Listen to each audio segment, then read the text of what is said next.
This is getting crazy.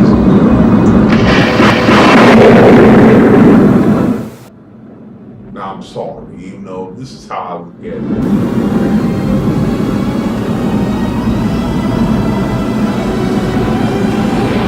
Something there has always been pissing me off. It is now official. Sony has succeeded.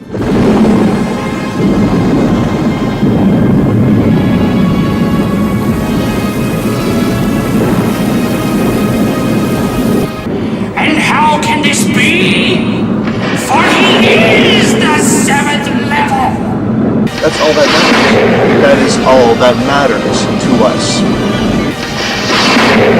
This is not a laughable situation.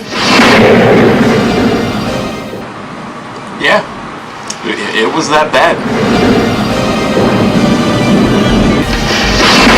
I'm tripping.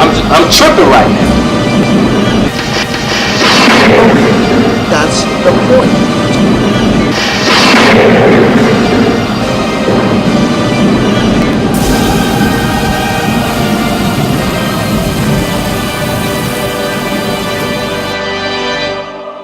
That's bad.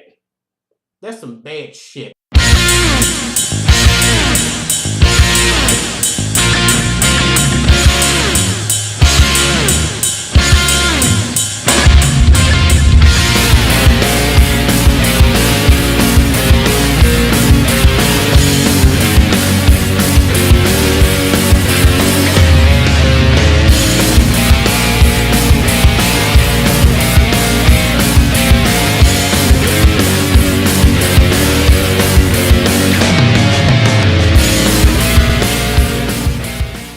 Hey guys, 7th here. Before we get to the meat of this video, how'd you like the new intro?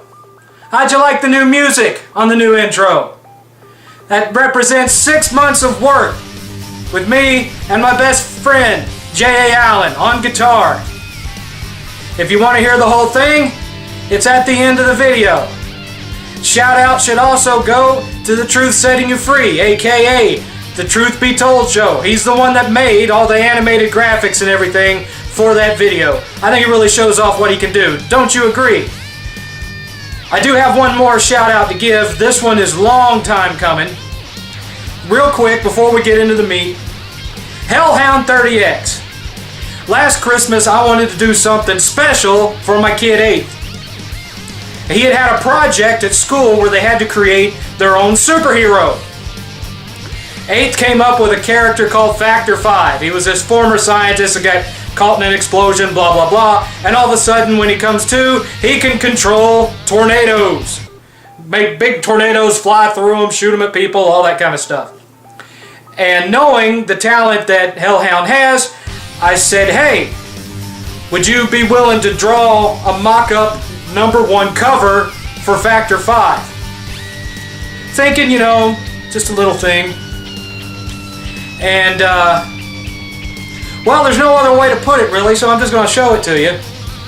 This is what I got in the mail from Hellhound 30X. Look at this beast! Look at the detail on this thing. Look at that. It even says, up in the corner, 8th Comics. Look at that shit. The fact that this guy ain't drawing for an indie comic, or even better, Marvel or someone like that, it's a fucking crime. If any of you guys that watch my shit, and I know this is unlikely, but any of you that watch my shit has any kind of connections to any kind of comic book companies, you know, Dark Horse, whatever, whoever's out there nowadays, I've been out of it for a long time, as you can tell. Let them see this shit. Look at this. Fucking phenomenal. Anyway, on to the topic at hand. You know, it's no fucking surprise to me that MLD has abandoned YouTube and has run back to his forums, this time on the VGChartz forums. That doesn't surprise me at all, especially in light of the news that came out this week. Even though we already knew this months ago, VGChartz has finally come out and acknowledged the fact that the PS3 has outsold the 360. They announced it this week. This was the last string that MLD was holding on to right there. I told him 3 years ago that this system would outsell the 360 before this generation was out, before the new consoles came out, before you saw Xbox One or PS4, the PS3 would outsell it. Once again, who's got 2 fucking thumbs and is always right? This motherfucker right here! So come on, let's see what you spin this time, MLD. I mean, if I were in your shoes, I probably would have run off to a forum too. No, scratch that, wait. No, I wouldn't have, because I got balls! Meanwhile, look at Microsoft. They're so fucking ass hurt over the fail of their little reveal of the Xbox One, they're blocking comments on their videos now. You want to talk about fucking damage control, and then you got this pure, unadulterated bullshit about how they're going to improve the graphical performance of the Xbox One using the cloud. My ass! The system would act as a bottleneck. The fact that only 1% of the fucking country has internet that's even fast enough to support that kind of shit. It's bullshit, people. You are not going to be able to improve textures and improve frame rate, processing shit through the cloud and sending it real time to the system. And even if you could, the PS4 has Gaikai. They can stream the entire game to your system. They just upgrade their shit, and then you've got next-gen graphics, and it's not being processed by the fucking system at all if you have the internet connection to support it, which only 1% of this country does. There's still over 40 million people in this country that don't have internet at all, and they're going to outdo the performance of the PS4 using cloud service. This is spin doctoring. This is damage control to try to doctor up the fact that they have a weaker system than the PS4. And here they can't make up their minds on whether they're going to offer and support used games or they're not. You got Harrison saying that people are going to have to pay a fee to activate it on another system. And then you've got other people saying, no, that's not true. What's going to happen is that when it's when it's put into a new system, it deactivates it on the old one. So you'll still be able to go trade your games in. You just won't be able to play that disc again without repurchasing it. Make up your goddamn minds. I think it's interesting that Sony is responding so positively to the people that are having the no DRM on PS4 campaign. I'm not saying they're not going to have some form of it. The only thing that they've actually come out and stated was that they were going to leave it up to the developers whether they wanted to do that or not, which to me sounds like just your standard online pass. You know, if you buy it used, you got to pay to play online bullshit that we put up with through half this gen anyway. But it's just one misstep after the next, after the next, after the next, and to top it all off, they get up on stage at that reveal and they say, 360, the top-selling current-gen console, the industry's leader in sales. Well, 1, the Wii outsold you, and now 2, the PS3 sold you. So guess what? According to MLD's own terminology, you, Microsoft, are the bitch of the industry. Aren't you glad, son? I'll see you guys later. Enjoy the music. This is 7th.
That's bad. That's some bad shit.